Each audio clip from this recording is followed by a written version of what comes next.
Complain करेंगे हमारे पास तो ये जवाब नहीं।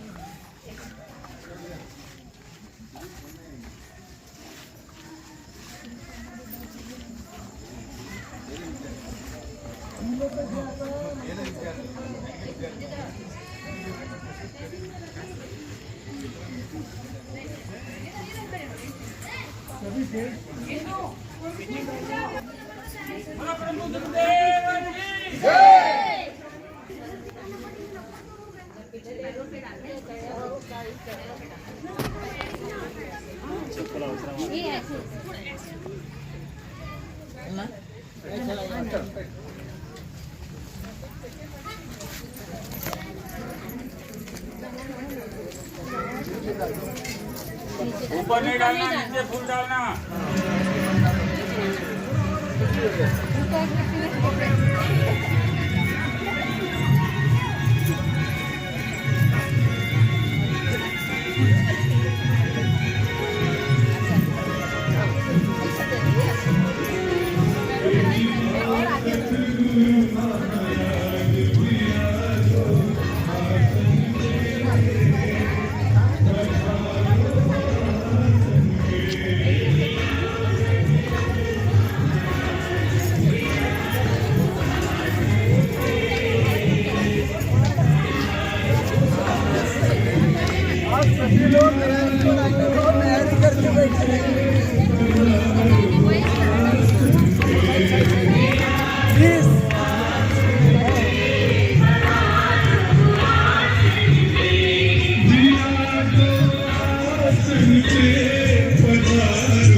जूता जूता उठाओ।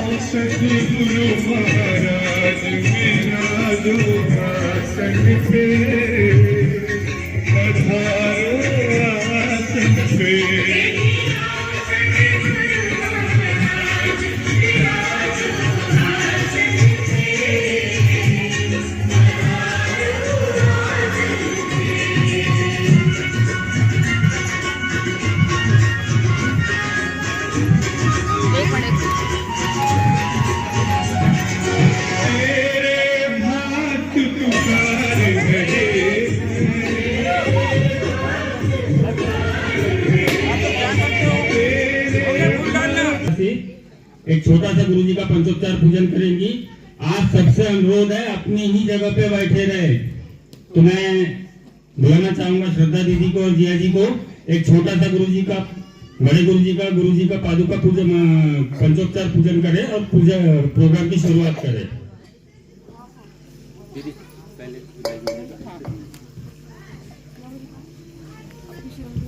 जो लोग पीछे खड़े हैं कुर्सी भिजवाओ, आप भिजवाओ या इधर आके बैठेंगे? आ जाइए, खड़े मत रहिए। बंटी भैया, राकेश भैया, इधर आके बैठ जाइए।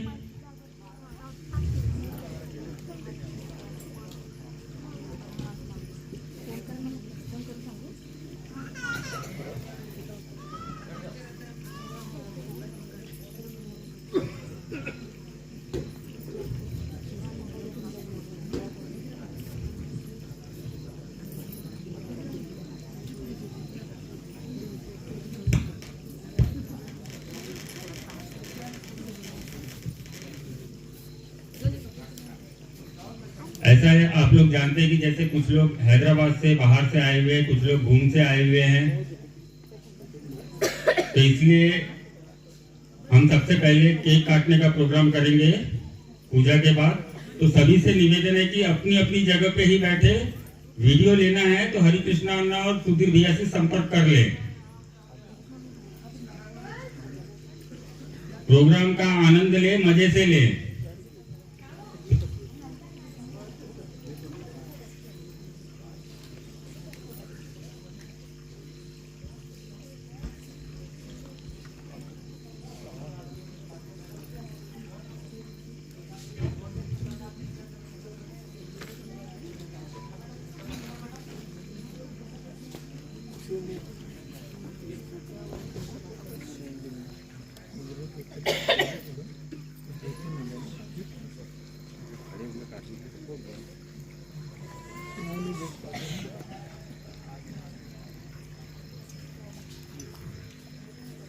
जैसा कि हमारे राकेश भैया ने बहुत ही सुंदर केक बनाया है, मैं राकेश भैया को बोलूंगा वो केक लेके आए आगे। आइए वहां से भी यहाँ लेके आए।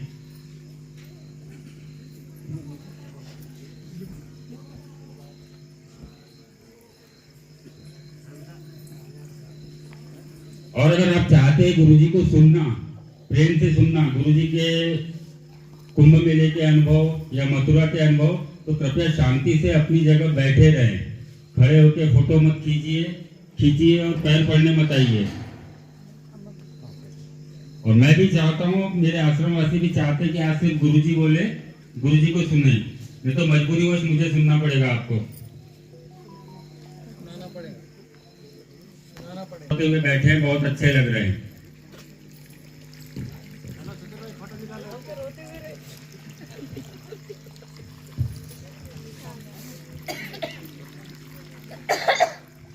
सर आपका भी नंबर आएगा, बैठ जाइए, खड़े मत रहिए वैसे। नहीं बैठ जाइए, माला चढ़वाएंगे आपके हाथ से, बैठ जाइए।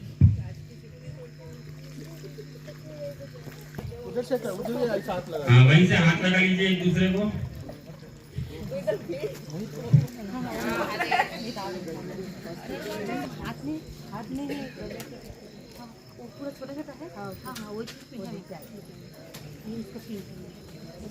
अलग ही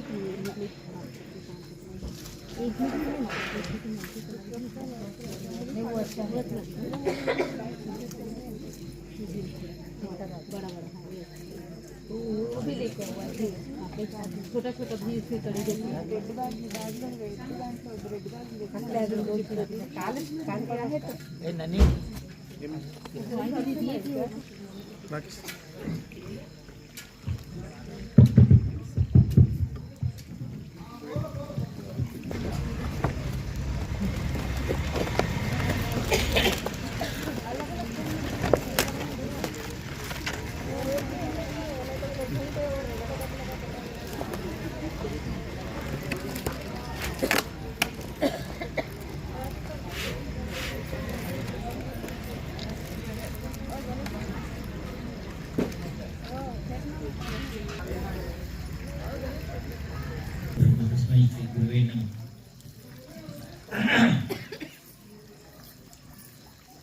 मैं बहुत बार बोलते आया हूँ,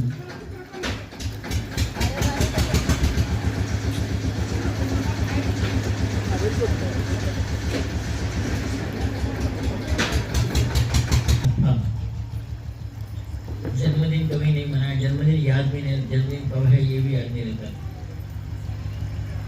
लेकिन जब से परम पूज्य सद्गुरुदेव जी का जन्मदिन मनाना आरंभ किया, या कहो कि मेरी शादी हो गई, तो पत्नी ने पहली बार कहा आज आपका बर्थडे है। बोला क्या दिवाली हो, बर्थडे भी कुछ मनाती है, कुछ मनाती है। हमारे पास नहीं है, ऐसा सिस्टम नहीं है वो। अरे सिस्टम नहीं है तो नहीं, कम से कम भगवान के पास मंदिर तो जाके आएंगे वो। और क्या बोलती है कि आज नए कपड़े खरीदेंगे, नए कपड़े डालेंगे। अरे हमारे पास नहीं है भाई, तू नया नया काम मत कर, ऐसा बोलते हुए डालता गया। लेकिन कपड़े आए, हम मंदिर गए, फिर बाद में गुरु जी का जन्मदिन हुआ। सच्ची बात तो यह है कि मुझे जन्मदिन मनाने में शर्म आती, क्योंकि जन्मदिन उन महात्माओं को मनाया जाता है जो देवता युक्त है। आपने देखा है कि महान पुरुषों का जन्मदिन मनाया जाता है। मरण दिन तो महापुरुषों का मनाया जाता है। कभी जन्मदिन और मरण दिन दोनों का, हिरण्यकशिपु का कभी देखे क्या जन्मदिन मनाया, रावण का कभी जन्मदिन मरण दिन मनाया, नहीं देखते। हम देखते हैं महापुरुषों का जन्मदिन मनाया जाता है। वैसे श्री कृष्ण का महाप्रयाण दिवस कब हुआ, या फिर संत महात्माओं के बारे में समाधि दिनों की बनाना, ये क्यों मनाते हैं? इसलिए मनाते हैं कि पृथ्वी का भार उतारने के लिए उनका जन्म होता है, और उस ऋण में हम पृथ्वी पर आकर बैठे हुए हैं। उन्होंने हमारे को ज्ञान देकर जो पृथ्वी का ऋण चुकाया है, ऐसे स्थिति में उन महान पुरुषों का, महात्माओं का जन्मदिन मनाते हैं और कहते हैं कि पृथ्वी माँ, तुम्हारे इस पृथ्वी पर तुमने कितना भार लिया है, उस भार को कम करने के लिए इन महात्माओं ने जन्म लिया और हमें सन्मार्ग पर लगाए। और अच्छे मार्ग पर लगाने से अच्छे झाड़ पुष्प आदि हुए और उसके कारण हम आज सुखी आनंदमय हैं। तेरा भार उतारने के लिए जो इनका जन्म हुआ, वैसे तो बहुत सारे दुष्ट लोग भी उत्पन्न हुए गए, हमने देखा है।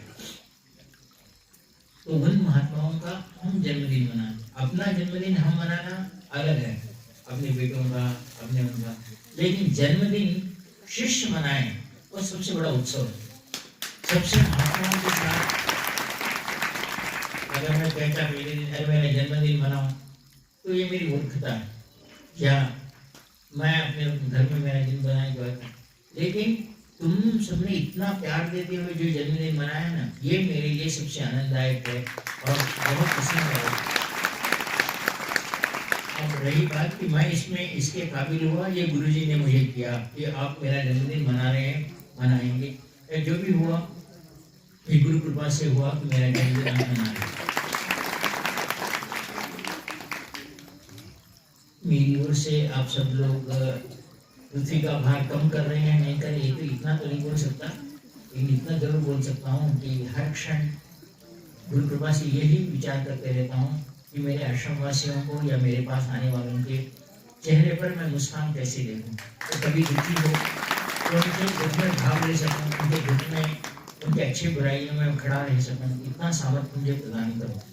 और आपसे भी यही आशा रखता हूँ कि आज नहीं तो कल आने वाला आपको याद रखिए। इतनी साधना इसलिए करें कि हमारी ओर से हम जिए और 10 लोगों को जीने की क्रिया समझाने वाला ही गुरु होता है, महापुरुष होता है। और मैं चाहता हूँ कि ये कार्य हर एक साधक की तरफ से हो। मैंने बहुत बार आपको कहा है और आज भी कह रहा हूँ कि मैं कोई बड़े करोड़पति बाप का बेटा नहीं हूँ, न कोई सास ससुर मेरे बड़े हैं उनका हुआ। एक मेरा बड़ा आदमी है तो मेरे परम सदगुरुदेव जी, और उनका बनाया हुआ, उनका बताया हुआ मार्ग, उनका बताया हुआ जो साधना मार्ग है, मैं अगर आप कहूँ तो बड़े गुरुदेव जी के रहते हुए भी मैंने शायद ही गुरु पूर्णिमा और कोई गुरु जन्म दिवस पर वो भी गुरु जी ने बुलाकर मुझे शक्तिपात दीक्षा दी। शक्तिपात दीक्षा का मैं मेरे हिसाब से शक्तिपात दीक्षा का अर्थ होता है तेरे जीवन में ऐसी शक्ति प्रदान करूं कि साधनाएं और गुरु मार्ग पर चल सकने की तेरे में शक्ति हो। गुरु मार्ग में गुरु के वचनों को लेकर शक्ति चलने की शक्ति हो, इसे शक्तिपात। शक्ति का पातव्य अपने गुरु जी अपनी शक्ति अपने शिष्य को देता है कि वो असमर्थ हो जाता है, जब वो जब नहीं कर सकता, साधना नहीं कर सकता, या उसमें बुरे विचार आने लगते हैं या करते समय उसमें असफलताएं आते हैं, तो तब गुरु अपनी दीक्षा अपनी शक्तिपात लेकर क्या कहता है कि तेरे को मैं सही मार्ग पर ले जा रहा हूँ उसके। लेकिन आज भी कहता हूँ, कल भी कहता हूँ, और मैंने मेरे जीवन में अनुभव किया, बिना साधना के हम इस संसार में कुछ साध नहीं सकते। जीवन में साधना बहुत अनिवार्य है। और एक बात को और भी बार बार कहता हूँ, अपने पास बहुत लोगों से प्रचार हुआ कि निखिल चेतना केंद्र में तारा साधना सिद्ध हुई और स्वर्ण दिया, भी लोग में आना चाहते। स्वर्ण देना या स्वर्ण आना सच्चे साधक के लिए बड़ी बात नहीं है। जिसको अपने गुरु पर निष्ठा है, गुरु जी जिस दिन प्रण करके समर्पण के साथ कहोगे गुरु जी अच्छा हुआ बुरा हुआ, मेरे जीवन में सुख आया दुख आया, आप ही मेरे गुरु हो, इस दिन जिस दिन बोलेंगे गुरु पर भार बढ़ जाता है जो तुम्हारा ये मेरा व्यक्तित्व है। और इसको देखना है, बहुत सारे लोगों को हम देखते हैं कि आप गुरु जी के पास आते हैं, साधना सिद्ध नहीं, गुरु जी में सिद्ध नहीं हुई होगी, और वो चल गया कि दूसरे गुरु के पास तीसरे गुरु के पास करता रहता है, उसको कुछ नहीं लगा। समझो, हमने देखा है कि इस संसार में गुरु के प्रति जितने भी समर्पित शिष्य रहे, उन्होंने इतिहास रचा, चाहे वो एक गुरु क्यों ना हो, क्या अर्जुन क्यों ना हो या किसी ने। तो उसमें क्या था, क्या अभी कभी आपने कोई सुना है कि अर्जुन या पांडव, उनको वनवास आने पर भी वे कहीं दूसरे कृष्ण को छोड़कर दूसरी जगह गए? उन्हें वनवास आने पर भी कृष्ण का ही हाथ पकड़ा और वो श्रेष्ठ कह रहे। कृष्ण भगवान श्री कृष्ण हो, भगवान रामचंद्र जी हो, वनवास आने पर भी क्या अपने वशिष्ठ महर्षि और ऋषि परंपरा को छोड़े या साधना को छोड़े? नहीं छोड़े। इसलिए महान हुए और इतिहास उन्होंने रचा। हमारे जीवन में यह बात जब तक नहीं आती कि मेरा अच्छा हो बुरा हो, मुझे सिद्ध साधना सिद्धि मिले नहीं मिले, केवल तुम्हारी गुरु जी परीक्षा देता है कि मैं इसको साधना सिद्धि ना दूं तो क्या मेरे पास से चला जाएगा, मेरे को 2 गालियां देगा। देखता हूँ मैं एक बात मैं कहता हूँ, अगर गुरु जी सिद्ध है, गुरु सिद्ध है तुम्हारे को, तो तुम्हें सारी सिद्धियां वो कितना एक क्षण में दे सकता है, क्योंकि उसको मेरे पास 50,000 बार कहते हैं मेरे पास 1 लाख रुपए हैं और मैं शिष्य को देना एक 50,000 देना चाहता हूँ, कितना मैंने जेब में हाथ डाला, निकाल के 50,000 रुपए दे दिया। वैसे ही सिद्धियां अगर मेरे जेब में, सिद्धियां मेरे साथ है, तो निकाल के आपको देने के एक क्षण नहीं लगता। लेकिन वही मैं ये सोचता हूँ, अगर वो पूछा है मैं 50,000 रुपए दे दूं और वो उसका दुरुपयोग किया तो उसका भागीदार मैं हूँ। वो पैसे को किसी जुबे में लगा दिया, किसी स्त्री के वशीकरण में, वेश्या के लिए, पीने के लिए, चोरी के लिए लगा दिया, तो उसमें भागीदार मैं हूँ। इसके लिए क्या करना पड़ता है, शिष्य की परीक्षा लेनी पड़ती है कि यह अच्छा हो या बुरा हो अपने गुरु के साथ है। वो कह दिया कि गुरु जी ये जन्म तो तुम्हारे साथ है, ये जन्म तुम्हारे लिए। मैंने अपने जीवन में आपको बहुत बार भी कहा है, आज भी कहता हूँ, मैंने गुरु जी से 82 में दीक्षा ली, 83 में गुरु जी के पास जोधपुर में साधना किया। मुझे गुरु जी ने साधना सिद्धि बतलाई, गण विनायक गणपति की सिद्धि हुई। उसके बाद गुरु मंत्र करता रहा, लेकिन सच्ची परीक्षा 82 से आरंभ हो गई और 93 तक मेरे एक जीवन में घर में रहना, मुझे बाकियों से किसी को पैसे देने हैं कुछ नहीं, और नौकरी पे ध्यान नहीं रहता था, साधना में ही जाता था। नौकरी लेके तो हैदराबाद जैसे प्लेस में बच्चों को पालना कैसे, पत्नी को नौकरी थी, पत्नी की नौकरी छुड़ा दिया हूँ। और वो जो 11 साल मैंने निकाले, मेरे जीवन के ऐसे क्षण थे, मेरे को जीवन ने जीना सिखाया कि जीवन में गरीबी क्या होती है, जीवन में कष्ट क्या होते हैं, जीवन में किसी कर्जदार की, किसी शत्रु की बाधा क्या होती है। मुझे 11 साल भोगना पड़ा। और 1993 में मैं जब गुरु जी के पास गया, वो मुझे आज भी वो डेट याद है, 3 जून 1993, और गुरु जी के पास गया और गुरु जी से मैंने ये नहीं कहा कि गुरु जी मुझे कोई साधना सिद्ध नहीं हुई और ऐसा कुछ नहीं कहा। एक ही बात है, गुरु जी आपकी साधनाएं हों, आज पे ये सारी सब सिद्धियां, मुझ में कोई असमर्थता, मुझ में कोई गलती होगी, शायद सिद्ध नहीं हो, ये सिद्धि नहीं हो। मैं आपके चरणों में सर रखकर एक ही कहता हूँ, या तो मुझे आपका सामर्थ्यवान शिष्य बनाओ, नहीं तो मुझे मृत्यु दे दो, मैं स्वीकार है। लेकिन इस जन्म में आप ही मेरे गुरु है और आने वाले जन्म में भी आप ही मेरे गुरु है। मुझे चाहे सिद्धि मिले ना मिले, दुख हो कुछ भी हो, मैं ये आज कष्ट अनुभव कर रहा हूँ, जीवन भर में अनुभव करूँ, लेकिन आप ही मेरे गुरु, जीवन भर में अनुभव करूँ या आप ही मेरे गुरु है, ये मैंने गुरु से कहा। गुरु जी 5 मिनट लेके हंसे, उनकी दिल्ली के ऑफिस में बैठे हुए थे, 5 मिनट में हंसे और मेरा पीठ थपथपा के कहा, जोशी तू मेरी परीक्षा में पास हो। और कहता हूँ, जिस दिन गुरु जी ने एक बात कही, उस दिन से लेकर आज तक मैं कभी पलट के नहीं देखा। तो मुझे धन की कमी है, मैं खाते हुए 1000 लोगों को खिलाने की क्षमता रखने का गुरु ने जिस दिन गुरु जी प्रसन्न होकर ये बात कहे कि तू मेरा है जोशी, और गुरु जी ने उस दिन अपनी कहते हैं अपने गुरु जी के पास कभी भी आप अगर गुरु गीता पढ़ते हो तो अपने गुरु जी के पास निर्लज्ज होकर जो शिष्य रहता है, निर्लज्ज का अर्थ होता है यहाँ कि सब कुछ आना अपने पास, गुरु जी ऐसा नहीं गुरु जी के पास झूठ बोलना अपने को, लेकिन गुरु जी तुम्हें कुछ भी कहे, गुरु जी तुम आप जो कहते हो उसके लिए मैं सामने खड़ा। और उस दिन गुरु जी ने पहली बार मुझे कहा था, जोशी तेरे कपड़े उतार, तो नागा सिद्धि थी क्या कि मुझे पता नहीं थी। और मैं आज सबके सामने नहीं, फिर भी कहता हूँ कि गुरु प्रसन्न होने पर कैसे करते हैं, अपने अंगूठे से, पाँव के अंगूठे से उन्होंने मेरे शरीर को स्पर्श करते, क्या मंत्र उन्होंने कहे मुझे पता नहीं। उस दिन से लेकर आज तक मैंने कभी नहीं देखा, और जब भी कोई साधना करता हूँ मैं साधना का फल तत्क्षण देखता हूँ, क्योंकि गुरु प्रसन्न थे।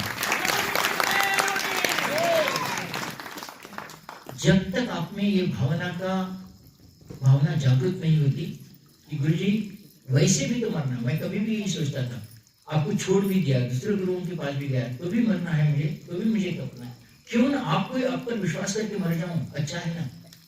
आप पर विश्वास करता हूँ, अच्छा हुआ बुरा हुआ आप मेरे हैं। कम से कम लोग ये तो कहेंगे कि डॉक्टर नारायणदास शिवानी जी का शिष्य था या परम पूज्य सर्वदेव स्वामी विखेश्वर का शिष्य था, उनके ऊपर विश्वास करके मर गया तो ये गुरु जी की बदनामी होगी। और मैं विश्वास करके काम करता हूँ, अगर मैं सफल हुआ तो आज उनका नाम संसार भर में होगा। वो स्वामी डॉक्टर नारायण शिवानी सदगुरुदेव जी का स्वामी विखेश्वर का शिष्य है और नंबर 1 शिष्य है संसार में, जो कार्य दूसरे ने किया उन्होंने किया। मैं आपको चाहता हूँ वो समर्पण जिस दिन तुम्हारे में आएगा, तुम्हें पलट के देखने की जरूरत नहीं, तुम पलट के देख ही नहीं सकते, क्योंकि देवताएं लालायित होते हैं।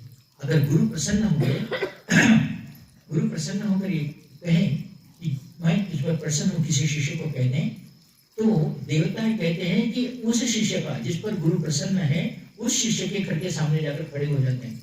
जैसे हम आपको अगर कहूँ तो काम के लिए जो कोई आता है वैसे खड़े हो जाते हैं और कहते हैं कि अरे वो शिष्य तूने गुरु को प्रसन्न किया है, हम सारे देवता तेरे पर प्रसन्न है, कुछ हमारे को चाहिए तो हमारे पास से वर ले ले, हमारे पास तुझे वरदान देने के तैयार है। और तुम कहते हैं कि जिसको गुरु कृपा प्राप्त हुई आप पर वर क्या देंगे, मैं गुरु से मांगू। आज भी तुम्हें कहता हूँ जब से गुरु जी प्रसन्न है मंदिर मानने के लिए इतनी तकलीफ हो रही है मुझे जो कुछ भी हो, लेकिन मैं गुरु जी से किसी से ये प्रार्थना नहीं की कि गुरु जी मुझे मंदिर के लिए पैसा कम रहा पैसे दो। मैं कहता हूँ नहीं मांगूंगा गुरु जी, मैं अगर सत्य हूँ मैंने साधना की है तो मंदिर के लिए पैसा आएगा, मंदिर होगा ही होगा।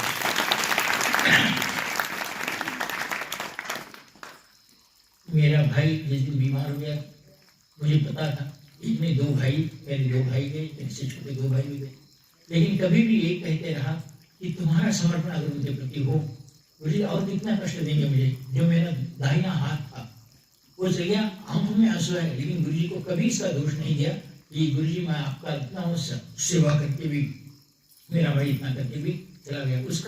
उसकी आयु उतनी थी, गुरु जी उसके प्रति आपकी क्या निष्ठा थी, उसको कहाँ ले जाकर सिद्धाश्रम में बिठाते हो या क्या करते हो, ये आपकी इच्छा है। ये कहा, लेकिन गुरु जी को दोष नहीं दिया और आज भी नहीं देता।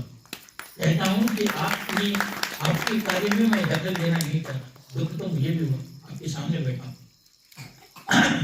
पिताजी गए, जो कुछ भी अपने अपने आयु के साथ गए, अपना काम हुआ, और एक भाई भी था वो भी बहुत ही मेरे से नंबर 2 वाला भी गया, लेकिन कभी मैंने इस बात की चिंता नहीं की और कहा था सब लोग मुझे भी सोच मेरे ऊपर भी सोच सकते होंगे कि तुम ऐसे कैसे बने हो। मैं कहता हूँ हर कार्य में जो भी अच्छाई बुराई है वो गुरु का। अगर हम अच्छाई हुआ गुरु जी करोड़ रुपए दे दें तो वाह गुरु जी क्या आप करोड़ रुपए की तारीफ करेंगे, और करोड़ रुपए का नुकसान है तो गुरु जी को बात करेंगे, इसमें मतलब क्या है।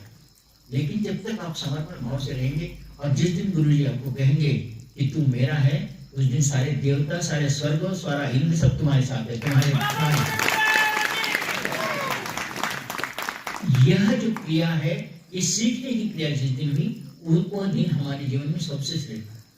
वो दिन सबसे श्रेष्ठ है जिस दिन आप कहो कि जीव या मरूं प्रभु आप मेरे हैं, मेरे को साधना सिद्धि मिली ना मिली, धन आया ना आया, लेकिन जिस दिन गुरु को आपकी इस परीक्षा में आप उत्तीर्ण ऐसा लगेगा कि हाँ ये जरूर परीक्षा में मेरे पास हुआ, और गुरु जी जिस दिन तुम्हें छुएंगे तो सारी शक्ति का शक्तिपात तुम्हारे में करेंगे, और तुम कहीं भी जाओ हर एक आदमी तुम्हारे पीछे पड़ेगा कि तुम्हारी कैसी सहायता करो।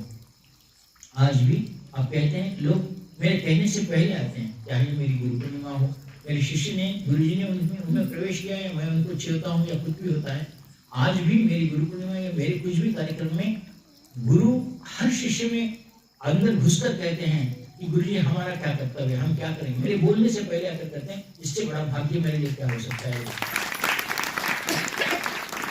और आज आपने जो ये गुरु जन्म दिवस मनाया, मैं सबसे प्रसन्न इसलिए हूँ कि आज तक मेरे माँ बाप या किसी ने इसमें ये कार्य नहीं किया, और आप सबने मेरा जन्मदिन मनाया, इससे बड़ा भाग्य क्या है मेरे लिए। आप ही सारे यक्ष गंधर्व किन्नर अप्सराएं सब आप ही है, देवताएं भी आप ही हैं,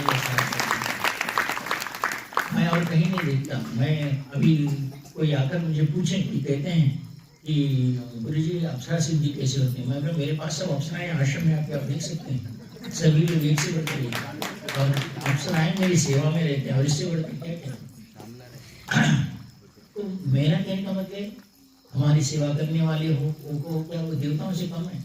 आज आप कभी देखते हैं कहीं बाहर जाओ तो आपको एक एक बात के लिए क्या दुख होता है आपको पता चलता है, लेकिन जिस काम के लिए हमारे मन में आने से पहले अगर आप खड़े हो तो देवता और गुरु की कृपा नहीं है तो और क्या। आज हम जिस चीज से मैं गुजर रहा हूँ, अब सभी लोगों को एक आशा तो लग गई है कि अगर निखिल चेतना के आश्रम में जाकर साधना करें तो सोने की वर्षा जरूर होगी। अब वो सोने के लिए जा रहे हैं तो मुझे अब उनको रोकना होगा, क्योंकि वो साधना ही नहीं करेंगे, फ्री में पैसा देंगे। और मेरे वचन में पहला वचन है कर्म ही पूजा है। आप कर्म नहीं करते हुए अगर मुझे धन पूछेंगे तो मैं कभी नहीं दूंगा। और साधना ही जीवन है, कहा है साधना और कर्म अलग है, साधना करना अलग है और कर्म करना अलग है। आप ऑटो चलाओ या आप लकड़ी उठाओ, आप कर्म करो और साधना करो। आप उस लकड़ी उठाने में भी मैं एक दिन तुम्हें सोने की लकड़ी नहीं दिया, करोड़पति नहीं बनाया तो मुझे कहना आप गलत। लेकिन बिना कर्म के एक भी पैसा मांगोगे तो कभी नहीं दूंगा, केवल साधना के बिल्कुल नहीं। मैं भी कर्म करता रहा। आज आपको कहता हूँ मुझे क्या जरूरी है बोलो, इतना सब लगा के आपको बैठ के खिलाना, साधना करवाना, आपकी बातें सुनना, हमारी सिद्धि नहीं हुई सुनना, ये बातें सुनना, मैं क्यों सुनना? मेरे एक बेटी बेटे दामाद को लेकर तो मैं ये सारी प्रॉपर्टी बैठ के खा सकता हूँ, उनको भी खिला सकता हूँ, आप सबको लेकर क्यों चलता हूँ? केवल एक ही उद्देश्य है, मेरे गुरु वचनों की सिद्धि हो, मेरे गुरु का नाम संसार भर में हो, मेरे गुरु का कहा हुआ हर कार्य संसार में हो, मेरे गुरु के ऊपर कोई उंगली ना उठाए। यही उद्देश्य के साथ मैंने निखिल चेतना केंद्र की स्थापना की। यहाँ मैंने साधना करने के लिए स्थल लिया है, लेकिन लोग समझते हैं कि यह साधना स्थल के साथ सिद्धि नहीं मिलती। जरूर सिद्धि दूंगा, लेकिन मेरी परीक्षा में आप पास हो तब। मुझे जो गुरु जी ने मार्ग बताया, आप कर्मवान हो, आप साधना करने वाले हो, और आप इस मानवता में हैं। मानवता का अर्थ होता है गुरु जी मैं फलाना आया हूँ, उसके साथ झगड़ा हुआ, ऐसा करो गुरु जी, कुछ तो भी ऐसा करो, उसको मार दो। ये ऐसी साधना अगर मैं देता रहा, तुम्हारे स्वार्थ के लिए इसको मारता रहा, तो ये भी साधना नहीं है। इसका मतलब क्या है? मानवता को हम ढूंढे, कभी कोई गलती करता है तो उसको क्षमा करने की जिसमें शक्ति हो वो देवता है, लेकिन क्षमा तब तक ही करना चाहिए कल क्षमा करने वाला हमें असमर्थ ना समझे। अरे उसको जाके मार के दो, वो क्षमा कर देगा। नहीं, साली तो 2 मारता है कि 2 बार पढ़ूंगा, लेकिन चौथी बार 1 बार मारूंगा तो उठेगा ही नहीं। तू ऐसी क्षमता है, और ऐसी क्षमता संसार देखेगा ही नहीं। तुम्हारे में वो क्षमता चाहिए, वो सामर्थ्य चाहिए, लोग देखें, और यह केवल गुरु की प्रसन्नता पर, गुरु की कृपा पर ही प्राप्त होता है। चाहे गुरु कुछ भी कहे, हम गुरु के प्रति सामने रहकर अगर उस गुरु कार्य को उसको करने के लिए तत्पर रहे, तो आप जीवन में याद रखो, कभी ये मत सोचो कि गुरु जी ने मुझे झाड़ने के लिए कहा है, गुरु जी ने मुझे वो करने के लिए, ये नहीं है। तुम्हारी सेवा हो, गुरु पीछे नहीं कभी, गुरु के सामने झाड़ते रहे और बाद में जाके सो गए, ये सेवा नहीं करेगा। गुरु के सामने आकर काम करे, बाद में नहीं करेंगे, ये सेवा नहीं करेगा। गुरु तुम्हें हर क्षण देख रहा है, हर पल देख रहा है, तुम क्या करो मुझे पता है। प्रशंसा की बात नहीं है। मेरे आश्रम के सभी लोग भी, मैं रहूं या ना रहूं, सभी साधनाएं, सभी सेवा में तत्पर है। हर एक बात को मैं फोन करूं तो वे सेवा में करते हुए देखते हैं।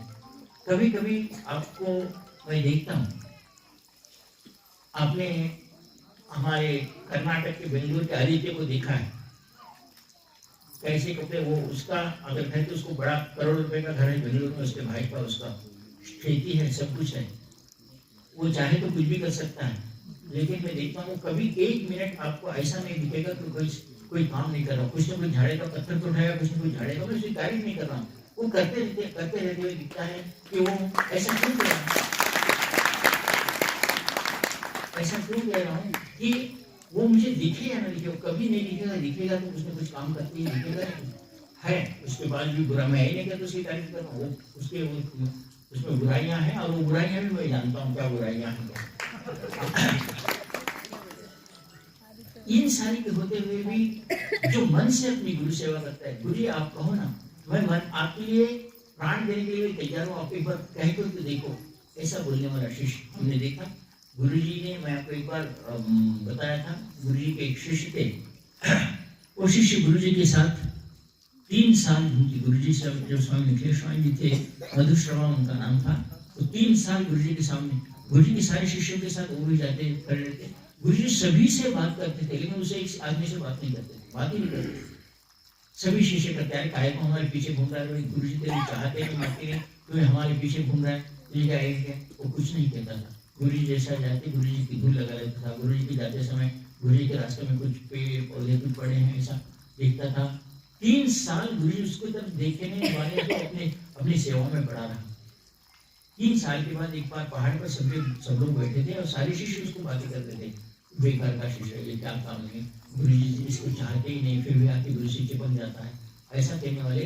तो गुरु जी ने उस दिन उसको बुलाकर कहा, अरे ये सब लोग शिष्य, सब मेरे शिष्य देख कैसे काम करते हैं, तू एक बार ऐसा आदमी है, कुछ काम का बेकार का आदमी है, यहाँ बैठ के क्या कर रहा है, तुझे चाहता नहीं कि तू मेरे साथ है क्यों? तो मौनता के साथ खड़े रहा। कहा, मुझे एक पता है प्रभु कि आप सिद्ध हैं, आप सिद्ध पुरुष है, और आप जानते हैं कौन से समय में किसको क्या देना है। ये मेरा कर्तव्य है कि मैं आपके साथ बना रहूं, मैं आपको छोड़ के नहीं जा सकता, मैं आपको प्राण त्याग दूंगा लेकिन आपको छोड़ूंगा नहीं। गुरु जी ने झट के साथ कहा, तेरे लिए इस बात के ऊपर मैं भरोसा कैसे करूं? मैं एक बात बोलता हूँ, हम यहाँ पहाड़ पे यहाँ से कूद जा। एक क्षण भी उसने विचार नहीं किया और कूद गया नीचे। सारे श्री गुरु जी मूर्ख है, मूर्ख है, वो कूद गया, वो मर जाएगा, मर जाएगा। गुरु जी ने सभी शिष्यों को भेजा, जाके नीचे देखो। तो ऊपर से जो गिरा एक पेड़ में अटक गया। सब लोग आए, उसको शरीर को खरोंच जाएंगे, ऊपर लेके आए। गुरु जी ने उसको देखा और हंसे और उसके शरीर को पूर्ण रूप से हाथ लगाया। उसकी सारी जो बातें मरम पट्टी लगी तो सब चली गई और गुरु जी के सामने खड़ा। और गुरु जी ने उन सारे शिष्यों को कहा कि 3 साल से उसकी परीक्षा लेता रहा, वो कुछ भी नहीं बोला, लेकिन आज मैं कहता हूँ ये मेरा सच्चा शिष्य है और मैं हिमालय में जो मेरा आश्रम बांध रहा हूँ, उस आश्रम का यह सिद्धपुरुष आश्रम को यह चलाएगा। वही मधुश्रवा आगे चलकर विजयानंद के नाम से हुआ और आश्रम आज भी चलाता है। उसकी भी आयु कम से कम 100 साल से ऊपर है। हिमालय में 6 एकड़ पे गुरु जी का आश्रम बना हुआ है। उस आश्रम का संचालक है वो। और उसने गुरु जी ने 3 साल तक, हमारे पास तो 1 साल नहीं 10, मेरे पास तो अभी ऐसे शिष्य आ गए हैं। आप गत नवरात्रि में साधना करें और 5 लाख मंत्र करें तो 6 लाख को आकर के गुरु जी हम 5 लाख करेंगे, हमारी तारा सिद्धि नहीं हुई। क्या है गुरु जी तारा सिद्धि? अरे आप वहाँ 10 साल गुजारोगे, मेरे पास 6 महीने में आकर तारा सिद्धि नहीं बोलेगे। मैं बोला तारा सिद्धि में देने वाला नहीं, तुम्हारे को क्या पूछने वाले का है?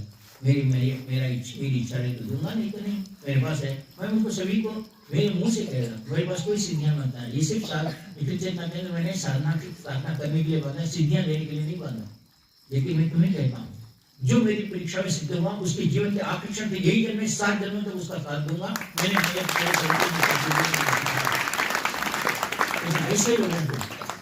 ऐसे लोगों को जो 6 महीने में अपने पास धन लेकर यहाँ से चले जाना चाहते हैं, वो साधना उनको लेकर उनको कर्म विहीन नहीं करना चाहता।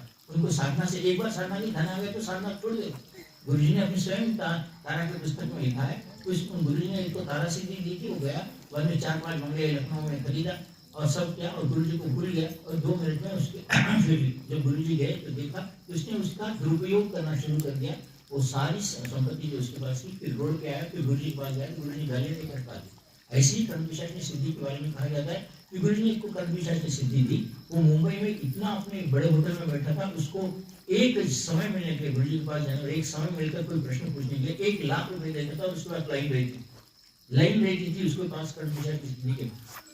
तो परम सदगुरुदेव जी को पता चला कि वो सिद्ध है और वो पुराने होटल में बैठा। तो गुरु जी ने फोन करके उसकी परीक्षा के लिए कहा कि अरे मैं यहाँ आया हूँ, मैं डॉक्टर नानंद श्रीमाली हूँ और मैं फलाने होटल में बैठा हूँ। तो उसका जवाब क्या था? गुरु जी बहुत बिजी हूँ, आप थोड़ा देर ठहर रहे तो मैं आपको शाम तक आकर मिलूंगा। बोले तेरी बिजी तेरे को अच्छी रहेंगे, आशीर्वाद दे दे। और गुरु जी चले गए। तो दूसरे दिन से उसके पास एक भी आदमी नहीं आया, शून्य हो गया। रास्ते पे आया, फिर गुरु जी के पास गया। गुरु जी का जा, जिसको गुरु की सत्ता या गुरु की महत्ता नहीं मालूम तो उसके बारे में हमारे में सिद्धियां महान नहीं है। केवल तुम्हें कहता हूँ, मैंने आज तुम्हारे साथ इतना बात करके तुम्हारे साथ घूमता हूँ, देखता हूँ। क्या मैं कभी गुरु जी के साथ घूमा हूँ, बात किया हूँ? केवल उनकी पत्रिकाओं से साधना लेता था, सामग्री मंगवा लेता था और साधना करता था। ऐसे मैंने 11 साल गुजारे और आज भी साधनाएं करता हूँ। आप देखते हैं आज भी साधनाएं करता हूँ, क्योंकि साधना में अपने जीवन को समझता हूँ और उन साधनाओं के बल पर आश्रम मानता हूँ। आप सब मेरे सामने बैठे हुए, आपको भी कहता हूँ साधना श्रेष्ठ है। और मानव एक के दुख को पहचानो और उस दुख को निवारण कर सको तो आप महान है, आप देवता है। और जिस दिन साधना करोगे और कोई ना कोई कर्म करोगे तो आपके पीछे एक न एक दिन सारे देवताएं आपके घर पे खड़े रहेंगे और आप सामर्थ्यवान कहलाएंगे। मेरी यही इच्छा है कि स्वामी निखिलेश्वर जी के शिष्य बनकर सारे संसार में फैल जाओ और कहो कि हम स्वामी निखिलेश्वर शिष्य, हम सामर्थ्यवान हैं, हम 10 लोगों को लेकर चलने की क्षमता रखते हैं। आज आश्रमवासियों को धन्यवाद के साथ आशीर्वाद देता हूँ कि उन्होंने मेरा बर्थडे मनाया और मना रहे हैं। आगे का कार्यक्रम श्रीरंग जी समझाएंगे। मैं अगर उनकी आज्ञा हो तो केक कट कर देता हूँ।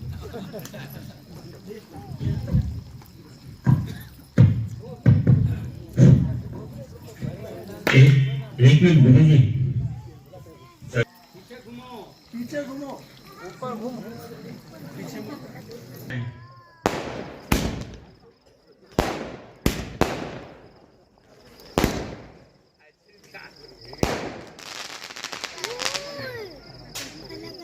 हाथ आए तो डाल दे के आप लेके चले जाओ। जो गले में हाथ पहनाएंगे वो जो दूर से आए हैं वो लोग डाल के चले जाओ जो जाना चाहते हैं। ये एक आधी घंटा भी पहले ये आनंद ले लो केक का। आनंद नहीं लेते जी, हार आ जाओ, आ जाओ। होता है, उनका काम खत्म हो जाता। हाँ, उन्हें मेंटली फ्री हो जाता। सभी लोग तालियां बजाइए। हार जाती जब तक उन्हें घबराहट होते रहता, घबराहट। हाँ, बस सर मेरे को రండి అయ్యే నాడు పెట్టండి మీ సంసారం ఇక్కడ రండి आप बैठ जाओ टाइम में आपके हाथ तरेंगे। अभी पादुका पूजन वगैरह कुछ नहीं हो चुका वो। మీరు దండ ఉంటే పూలు ఉంటే చేసి నమస్కారం చేయండి, ఆశీర్వదిస్తున్నాను. మళ్ళీ అందరు చేస్తారు. మీరు आज రండి. ఈ రోజు పాదుగా పూజ కాదు సార్ पादुका पूजन ले लो। हाँ, రేపు ఇస్తాను. हाँ।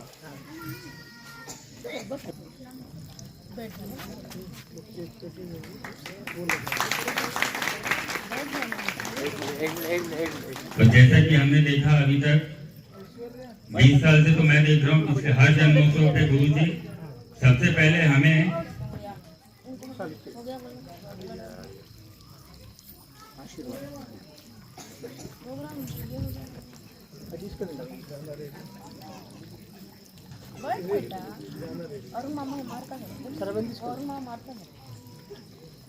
अपने स्थान से बैठे बैठे सब साथ में गाना गाइएगा, पूरा आनंद लीजिए, ना खड़े होइए ना आगे बढ़िए।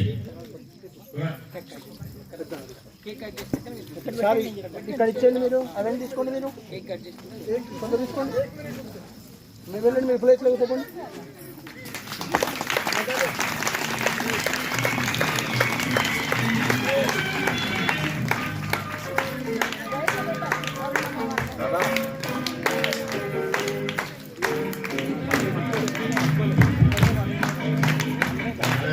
सभी लोग साथ में गाइए।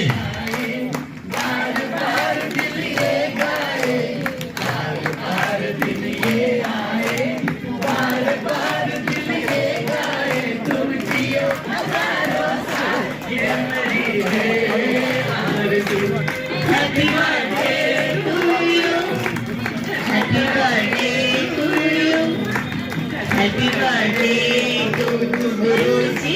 Happy birthday to you. बार दिल ये आए, बार दिल ये गाए to Guruji. Happy birthday to you.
Happy birthday to you. Happy birthday to Guruji. Happy birthday to you.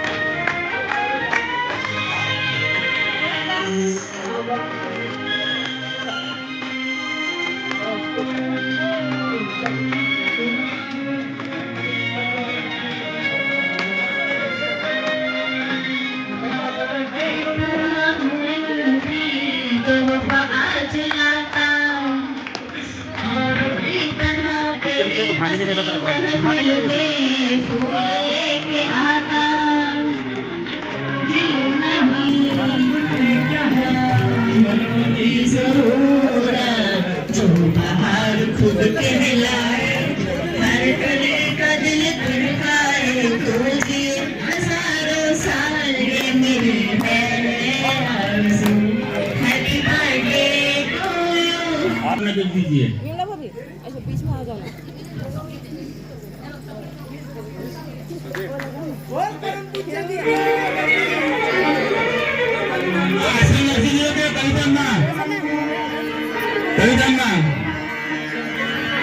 चाहिए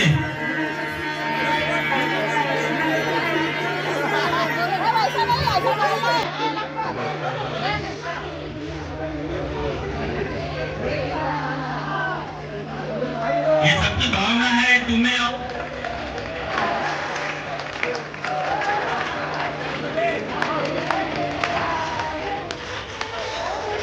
ये पूरे आश्रम वासियों की तरफ से गिफ्ट है गुरु जी कि तुम्हें और क्या दे हम दिल के सिवा।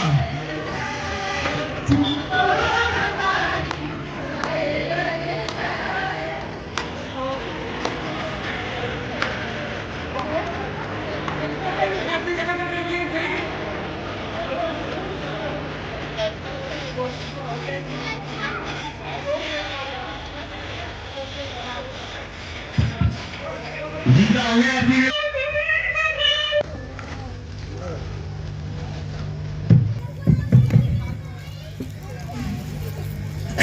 मैंने अभी आपको बताया था इस संसार में अच्छा काम हो गया या देवता प्रसन्न हो गए, समझो राम ने रावण को मार दिया, कृष्ण ने कंस को मारा या कोई प्रजा को खुशी का दिन हुआ, तो सारे देवता और ये देवताएं अप्सराएं यक्षगंधर्व किन्नर ये सभी लोग ऊपर से पुष्प वर्षा करते हैं। तो आज मेरे को मेरे अप्सराओं ने मेरा पुष्प वर्षा करके मुझे प्रसन्न कर दिया। ये सबसे बड़ा आशीर्वाद देता हूँ कि ऐसे ही आनंदमय जीवन को गुजारते हुए स्वयं भी प्रसन्न रहें और मुझे भी प्रसन्न रखे। आशीर्वाद देता हूँ, आपका गिफ्ट मैं स्वीकार करता हूँ। जो ऊपर भगवान ही करते केवल पुष्प वर्षा, जहाँ जब वो एकदम विजयी हो जाता है या कोई अच्छा कार्य करता है। तो आज मेरा जन्मदिन है, वो विजयकारी है। आपने जो वर्षा की वो मेरे लिए बहुत बड़ा गिफ्ट है, जो मैं समझता हूँ सारे अप्सराओं ने मिलकर पुष्प वर्षा की। आशीर्वाद है।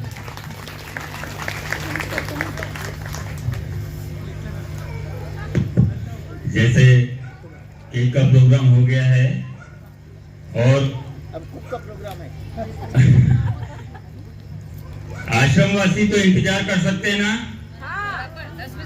10 बजे के बाद तक 12-1 बजे तक कर सकते हैं। हम रहना ना। जो लोग लेट हो रहे हैं, जैसे संतोष के माता पिता, या जो लोग लेट हो रहे हैं, जो गुरु जी के लिए कुछ उपहार या कुछ देना चाहते हैं, मिलना चाहते हैं, एक बार लाइन बना के आ जाइए जल्दी।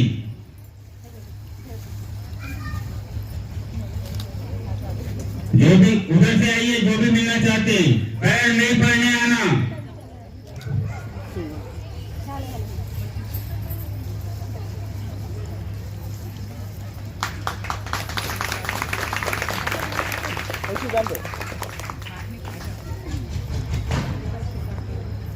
महाराज आप आश्रम में रुके ना, फिर जल्दबाजी किस बात की? जो जाने वाले हैं वो बोले बैठिए, आप यहीं रुकने वाले, फिर काहे खड़े हो रहे? अब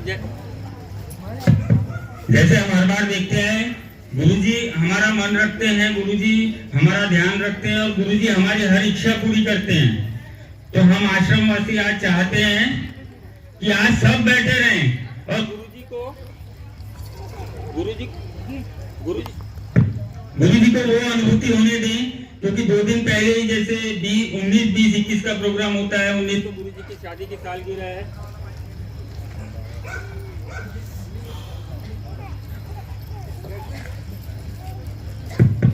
19 तारीख को गुरुजी की शादी की सालगिरह रहती है और 21 तारीख को जन्म दिवस। तो हम आश्रमवासियों ने एक बार ये सोचा है, हर बार गुरुजी हमको पहले खिलाते हैं और मैं ये चाहता हूँ कि आज गुरुजी को वो समय याद आए कि गुरुजी अपने परिवार को कुछ समय दे सके। हमेशा ये होता है कि गुरुजी परिवार को पीछे कर देते हैं और हम आश्रमवासियों को, हम साधकों को, हम सेवकों को आगे करके पहले करते हैं। तो मैं चाहता हूँ आप लोग अपनी जगह पे ही बैठे रहें और सिर्फ गुरुजी को गुरु परिवार के साथ में जाके पहले आनंद लेने दीजिए, फिर गुरुजी आके बैठेंगे, फिर आपको जो प्रोग्राम है हम प्रोग्राम करेंगे। तब तक के आप हो सकता है तो 5 माला या 11 माला बैठ के करिए। बोले माला नहीं करना। ये हम हमारी तरफ से करेंगे। सिर्फ गुरुजी माता जी को वो एहसास करने दीजिए, जब गुरुजी माता जी को स्वतः लेके जाते थे और खा के आते थे पानी पूरी। गुरुजी के पीछे पीछे कोई मत आइए।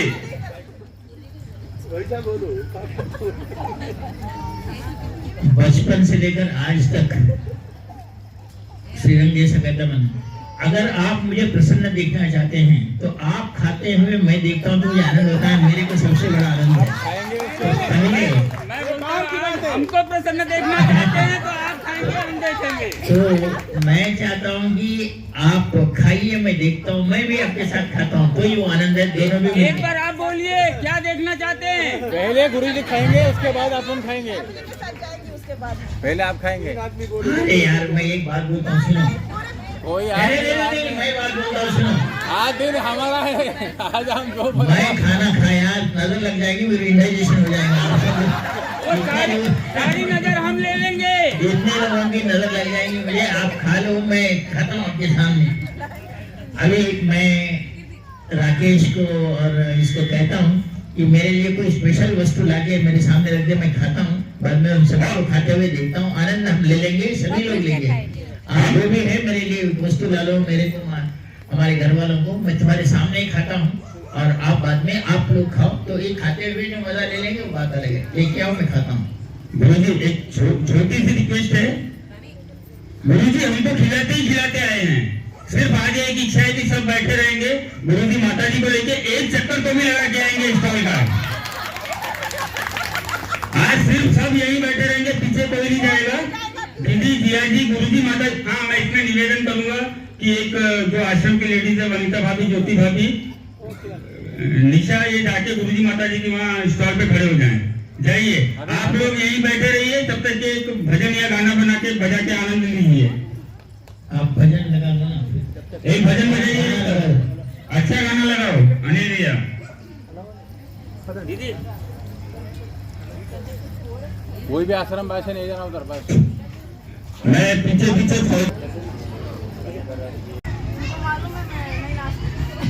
नचाती हूँ। सभी को आशीर्वाद है, आप सबने जो कार्यक्रम इतना सुंदर बनाया, भगवान श्री कृष्ण कहीं भी हो जरूर हमारे आश्रम में आए होंगे आज इतने गोपिकाओं को देखने के लिए।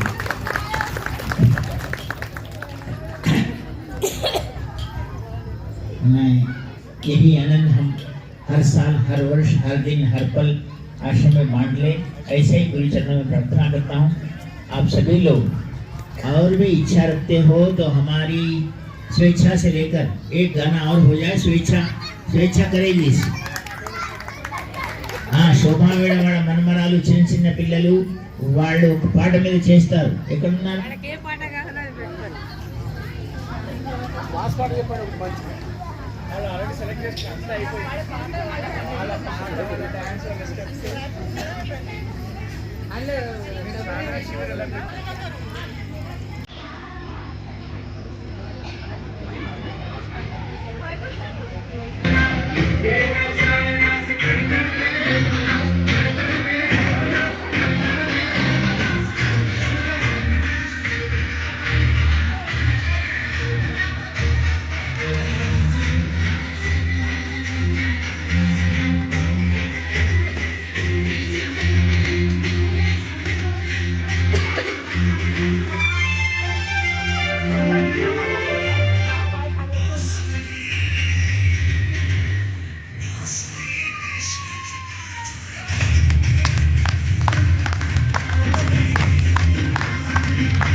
तीर्थ कहलाए जाते हैं, ऐसा गुरु गीता में कहा गया है, मैंने आपको कह के भी सुना है। अब मेरे आश्रमवासी जो कुंभ मेला को नहीं आए हैं, उन लोगों को मैंने कुंभ मेला में जो दिव्य शक्ति के महालक्ष्मी, महासती, महाकाली और गुरु ब्रह्मा, गुरु विष्णु, गुरुदेव महेश्वरा, गंगा, यमुना, सरस्वती के प्रतीक के रूप में जो मोती का कंकड़ बांधने के लिए गया था, वो मैं उनको देता हूँ। वो कंकड़ ले लो और खाना खाने को जाओ। आश्रम वासी एक एक करके आ जाओ जो कुंभ मेला को